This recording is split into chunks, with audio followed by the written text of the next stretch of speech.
Hello students, आज का जो हमारा टॉपिक है वो है फोस्फीन। फोस्फीन को क्या बोला जाता है? या तो हाइड्रोजन फोस्फाइड बोल देते हैं या फिर क्या कह देते हैं इसको, फोस्फोरेटेड हाइड्रोजन बोलते हैं। क्लियर।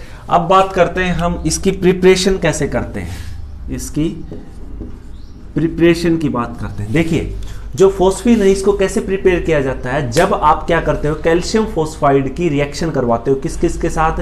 या तो आप वाटर के साथ करवा दीजिए या फिर किसके साथ करवा दीजिए, HCl के साथ। कैल्शियम फोस्फाइड या तो आप वाटर के साथ करवा दीजिए या फिर कैल्शियम फोस्फाइड के आप किसके साथ करवा दीजिए, HCl के साथ करवा दीजिए। यहां से क्या आएगा आपके पास,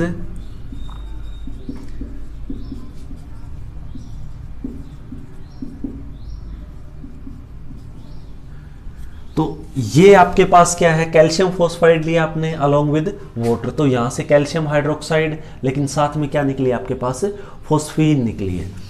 अगर आप इसको बैलेंस कर रहे हैं तो 6, 3, 2, यहां भी वही सेम आएगा। तो क्या है, प्रिपरेशन के अंदर आप कैल्शियम फोस्फाइड को या तो वाटर के साथ या फिर HCl के साथ ट्रीट करवाएंगे तो हमें करस्पॉन्डिंगली क्या मिल जाएगा, PH3 फोस्फीन मिल जाएगा। अब बात करते हैं इसके लैब मेथड की। हमने पीछे भी पढ़ा है लैब मेथड इसका, कि जब आप P4 यानी फोस्फोरस को किसके साथ ट्रीट करवाते हैं, NaOH, बॉइलिंग NaOH के साथ क्या करवाते हैं, आप इसको ट्रीट करवाते हैं। तो आपके और क्या होगा, आपके पास एटमॉस्फेयर कैसा रहेगा, इनर्ट एटमॉस्फेयर लिया था बच्चों हमने, याद रखना ही। तो यहां से क्या आएगा आपका PH3 प्लस NaH2PO2, ये क्या था आपका, सोडियम हाइपोफॉस्फाइड। तो इसके साथ क्या था आपका, PH3 था, तो यहां आ जाएगा आपका 3।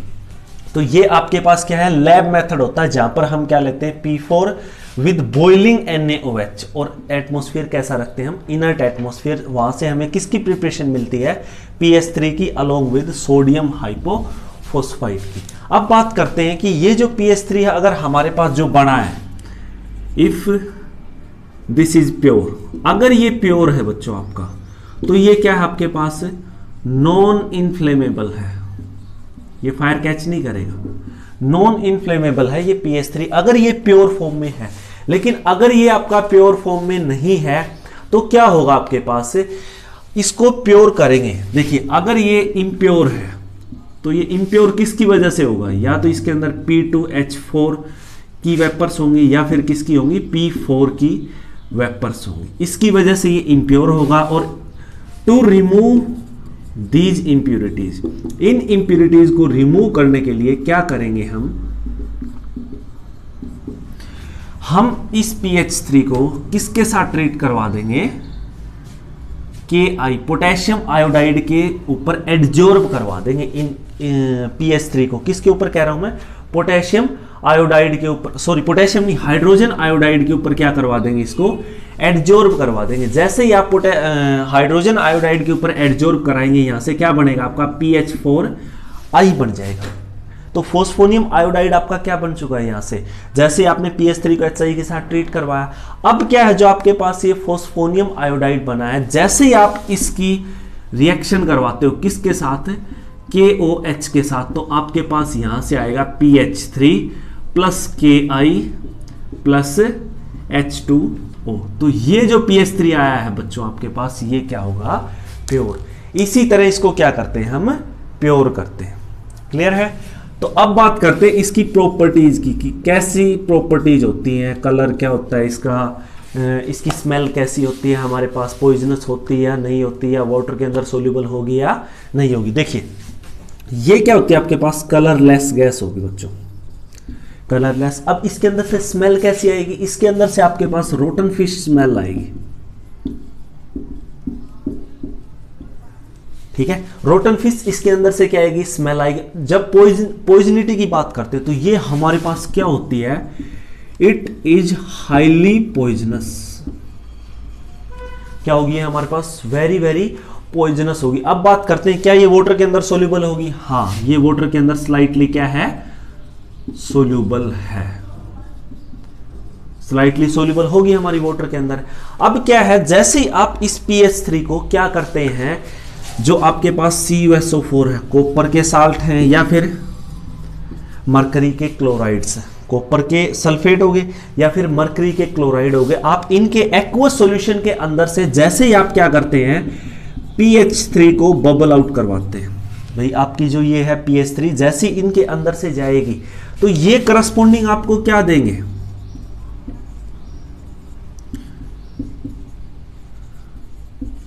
ये करस्पॉन्डिंग आपको फोस्फाइड्स की फॉर्मेशन देंगे। यहां से आपका H2SO4 निकल जाएगा और यहां पर कौन सा एसिड होगा, HCl एसिड होगा। तो ये आपके पास क्या है, इसकी प्रॉपर्टीज है। जैसे ही आपने CuSO4 को किसके साथ किया, CuSO4 के एक्वस सॉल्यूशन के अंदर से, इनका एक्वस सॉल्यूशन है अपने पास और मरकरी के सोल्ट का भी एक्वस सॉल्यूशन है, तो इन दोनों के अंदर से आपने क्या बबल आउट करवाई, इस PH3 को बबल आउट करवाया, तो आपके पास क्या आया Cu3P2 और Hg3P2, यानी कि करस्पॉन्डिंग हमारे पास क्या बन चुके हैं, फोस्फाइड्स की फॉर्मेशन हो चुकी है। अब बात करते हैं ये क्या होती है, PH3 जो है, यही लिख देता हूं मैं, जो PH3 है आपका थोड़ा सा क्या होता है, ये इट इज वीक बेस, यानी वीकली क्या होती है हमारे पास, बेसिक होती है। इसका मतलब अगर आप PH3 को किसी एसिड के साथ ट्रीट करवाते हैं तो आपके पास क्या बनेगा, सोल्ट की फॉर्मेशन होगी ना आपके पास, तो फोस्फोनियम कंपाउंड बन रहा है, क्लियर। तो ये हमारे पास क्या है, वीकली बेसिक होगा। अब बात करते हैं कि हमारे पास जो होम सिग्नल होते हैं, HOLMES, होम सिग्नल के अंदर जो आपका PH3 है, ये यूज है बच्चों इसका, जो PH3 है ये क्या शो करता है, इट शोज स्पॉन्टेनियस कंबशन। तो इसीलिए PH3 को होम सिग्नल के अंदर यूज किया जाता है कि जहां पर समुद्र के अंदर क्या होता है आपके पास, जहां पर भी डेंजरस पॉइंट होता है वहां पर क्या करते हैं, इनको यूज किया जाता है। ये क्या करती है, स्पॉन्टेनियस कंबशन करती है। जैसे स्पॉन्टेनियस कंबशन होगा इसका, ये किसकी तरह काम करेगी, इट सर्व्स एज सिग्नल। तो ये क्या शो करेगी, सिग्नल शो करेगी। क्या, कैसे, जो होम सिग्नल वाले जो कंटेनर्स होते हैं वो किसको कंटेन करते हैं, home signal containers contain calcium carbide plus calcium phosphide, calcium carbide and calcium फोस्फाइड।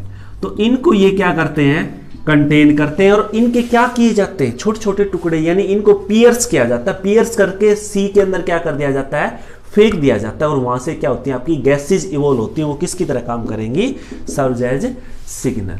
और क्या, स्मोक स्क्रीन्स के अंदर भी हम PH3 का क्या करते हैं, यूज। तो ये था हमारे पास PH3 की प्रिपरेशन, लैब प्रिपरेशन, और हमारे पास इसकी प्रॉपर्टीज, और ये होम सिग्नल के अंदर इसका यूज। अब करते हैं हम फोस्फोरस के हैलाइड्स।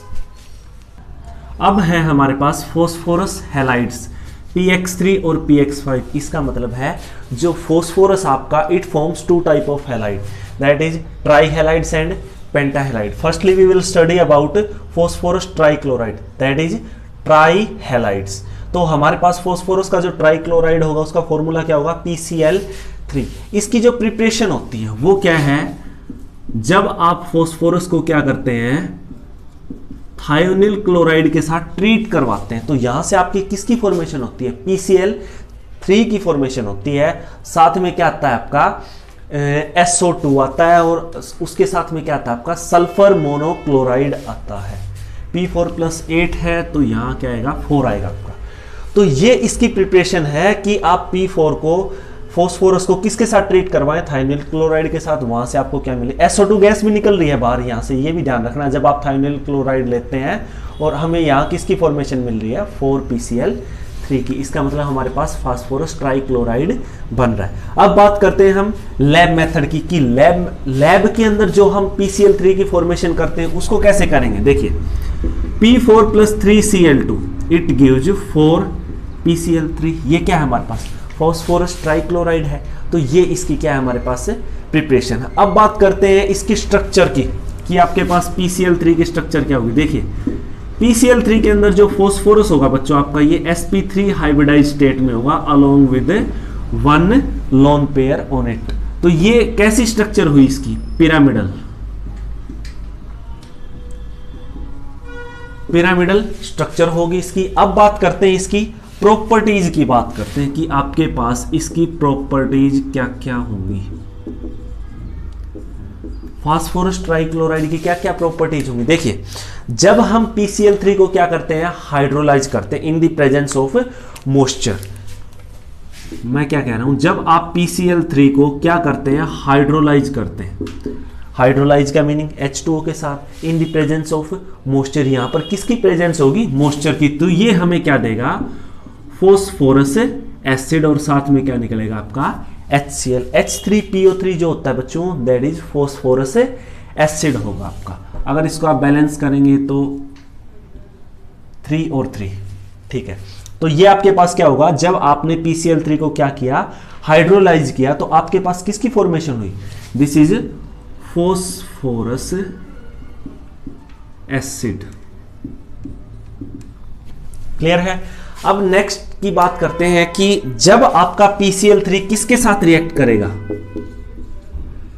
ऑर्गेनिक कंपाउंड के साथ। और ऑर्गेनिक कंपाउंड भी कौन से, वो वाले ऑर्गेनिक कंपाउंड जो कि किसको कंटेन करते हैं, OH बॉन्ड को कंटेन करते हैं। जैसे CH3COOH, इसके अंदर क्या है आपके पास, OH बॉन्ड है। तो यहां से क्या होगा, जैसे ही आपका CH3COOH PCl3 के साथ ट्रीट करेंगे, यहां से क्या बनेगा आपके पास, करस्पॉन्डिंग क्लोराइड बनेगा। यहां से देखिए ये OH हट गया है, यहां पर क्या आके जुड़ चुका आपके पास, Cl आके जुड़ चुका, और साथ में क्या निकल जाएगा आपका H3PO3, फॉस्फोरस एसिड। अगर आप इसको बैलेंस कर रहे हैं तो ऐसे कर दीजिए, तो ये क्या आ जाएगा आपके पास, H3PO3 आ जाएगा। अब बात करते हैं हम, मान लीजिए इसकी जगह आपके पास क्या होता, C2H5OH। यहां पर भी तो हमारे पास क्या है, OH group containing organic compound है ना, एल्कोहल। इसके अंदर क्या है, एल्कोहल के अंदर OH ग्रुप है अपने पास। तो यहां से भी क्या बनेगा, C2H5Cl, OH को हटा के क्या लग गया, Cl लग गया ना हमारे पास, और साथ में क्या निकल गया, H3PO3, फॉस्फोरस एसिड निकल गया बच्चों। क्लियर। तो ये था हमारे पास PCl3। अब बात करते हैं हम PCl5 की। अब हम बात करते हैं PCl5 की। जो PCl5 है बच्चों, इसकी जब स्ट्रक्चर देखते हैं तो यहां पर फॉस्फोरस हमें किस हाइब्रिडाइजेशन स्टेट में मिलता है, sp3d। और ये क्या होती है हमारे पास, TBP, ट्राइगोनल बाई पिरामिडल। कैसे, Cl Cl Cl Cl और ये एक Cl। तो हमारे पास ये क्या आ गई, ट्राइगोनल बाई पिरामिडल। अब देखिए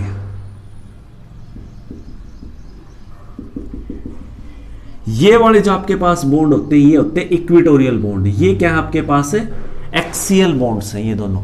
तो आप क्या सोच रहे हैं कि एक्सियल वाले ज्यादा रिपल्शन फील करेंगे या फिर इक्वेटोरियल वाले। देखिए बच्चों, इक्वेटोरियल अपने इक्वेटोरियल वालों से कभी भी रिपेल नहीं होंगे, एक्सियल अपने एक्सियल से कभी नहीं होगा। अब देखिए, एक एक्सियल कितने से हो रहा है, 3 इक्वेटोरियल से रिपेल हो रहा है, और एक इक्वेटोरियल सिर्फ 2 एक्सियल से। इसका मतलब आपका एक्सियल पोजीशन पे जो रिपल्शन है, repulsion on axial position is more than equatorial position. Clear है ना, कि एक एक्सियल को 3 इक्वेटोरियल रिपेल कर रहे हैं, while 1 equatorial is being repelled by 2 axial only. Clear है। तो अब बात करते हैं हम, अगर आपका क्या है जो PCl5 है, अगर ये सॉलिड स्टेट में एग्जिस्ट करता है, मैं क्या कह रहा हूं, अगर PCl5 आपका सॉलिड स्टेट के अंदर एग्जिस्ट कर रहा है, तो ये कैसे एग्जिस्ट करेगा, it exist as an ionic solid. तो आयनिक सॉलिड का मीनिंग क्या हुआ, ये आयंस के अंदर मिलेगा। कैसे, PCl4 पॉजिटिव और क्या होगा, PCl6 नेगेटिव। तो ये आपके पास क्या है, अगर ये आयनिक सॉलिड के अंदर हमें मिल रहा है। क्लियर है। अब बात करते हैं इसकी प्रिपरेशन की। ये तो थोड़ी सी इसकी प्रॉपर्टी पहले ही बता दी मैंने, ये PCl5 वाली। अब बात करते हैं प्रिपरेशन की, आप कैसे प्रिपेयर करेंगे। अगर आप 3Cl2 की जगह 10Cl2 ले लेते हैं तो आपके पास क्या आ जाएगा, 4PCl5, यहां से PCl5 बन जाएगा। या फिर क्या है, आप P4 + 10SO2Cl2, तो यहां से भी क्या आ जाएगा आपके पास 4PCl5 प्लस साथ में क्या आ जाएगा 10SO2 आ जाएगा। क्लियर है। तो ये क्या हो गया आपके पास, इसकी प्रिपरेशन होगी। अब किसकी बात करेंगे हम, अब बात करेंगे हम इनकी प्रॉपर्टीज की, कि जो आपके पास PCl5 है, अगर इसको हाइड्रोलाइज करते हैं तो ये हमें क्या देता है। देखिए जब भी आप PCl5 को हाइड्रोलाइज करेंगे बच्चों, तो ये आपको किसकी फॉर्मेशन देगा, फास्फोरस ऑक्सीक्लोराइड की फॉर्मेशन देगा। मैं क्या कह रहा हूं, PCl5 को आपने जैसे हाइड्रोलाइज किया तो ये आपको क्या दे रहा है, फास्फोरस ऑक्सीक्लोराइड की फॉर्मेशन दे रहा है। और साथ में दूसरा क्या बचा आपका, HCl, 2 HCl निकल जाएंगे। तो ये जो आपके पास फास्फोरस ऑक्सीक्लोराइड है, ये दोबारा इसके साथ ट्रीट करता है बच्चों,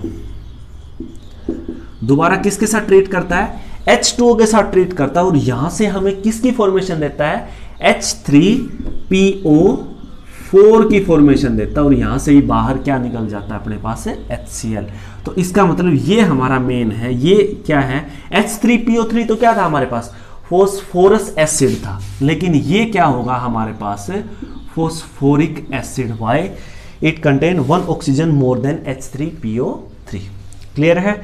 तो हमारे पास जैसे ही आप PCl5 को मॉइस्ट एयर के अंदर क्या करते हैं, हाइड्रोलाइज करते हैं। मॉइस्ट एयर मींस वहां पर किसकी प्रेजेंस है, हमारे पास H2O की प्रेजेंस है, तो वो हमें क्या देता है, H3PO4 देता है। फाइनली भाई सबसे पहले तो क्या बनेगा, POCl3 बनेगा, और वो POCl3 फाइनली दोबारा हाइड्रोलाइज हो गया, हमें किसकी फॉर्मेशन देगा, H3PO4 की फॉर्मेशन देगा।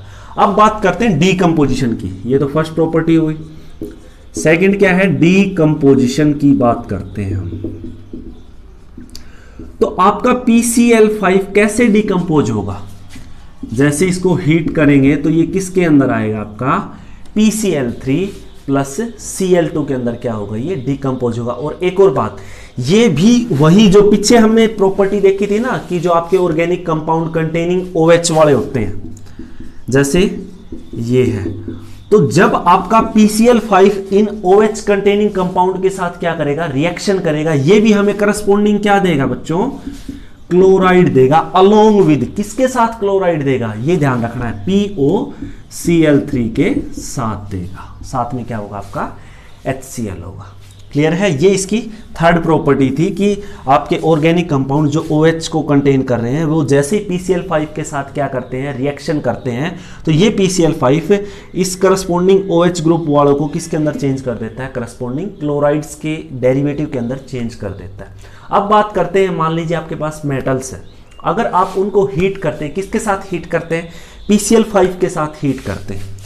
मैं कह रहा हूं आपके पास मेटल है और आप उनको किसके साथ हीट कर रहे हैं, PCl5 के साथ हीट कर रहे हैं, तो आपको करस्पॉन्डिंग क्या मिलेगा, मेटल के क्लोराइड्स मिलेंगे, और साथ में क्या निकलेगा, PCl3 निकल जाएगा। तो अब क्या है, आप इसको, हाँ ठीक है, ये इसको बैलेंस करने के बाद लिखा है हमने। तो क्या है, जैसे ही आपने फाइनली डिवाइडेड मेटल को किसके साथ ट्रीट करवाया, PCl5 के साथ, इसने मेटल के करस्पॉन्डिंग क्या दे दी है हमें, क्लोराइड दे दी है अलोंग विद PCl3। जैसे एक और ले लेते हैं, SN ले लेते हैं, टिन के साथ करते हैं, तो यहां से भी क्या आएगा, SnCl2 प्लस PCl3। तो ये थी बच्चों हमारे पास इसकी प्रॉपर्टीज। और बाकी दो मैं पहले ही बता चुका हूं कि रिपल्शन जो होगा आपका एक्सियल पोजीशन पे ज़्यादा होगा बजाय किसके, इक्वेटोरियल पे। और जो आपका PCl5 है सॉलिड स्टेट के अंदर it exist as an ionic solid. और जो PCl4 है बच्चों, ये मैंने नहीं बताया आपको, ये जो PCl4 पॉजिटिव है ये आपका क्या होगा, टेट्राहेड्रल होगा। लेकिन जो PCl6 है ये क्या होगा आपका, ऑक्टाहेड्रल होगा बच्चों, ये भी आपने ध्यान रखना है। तो ये थे हमारे पास फॉस्फोरस के हैलाइड्स। अब इसका एक टॉपिक और बचता है, ऑक्सो एसिड्स ऑफ फॉस्फोरस, उसको हम नेक्स्ट लेक्चर में करेंगे। थैंक यू बच्चों।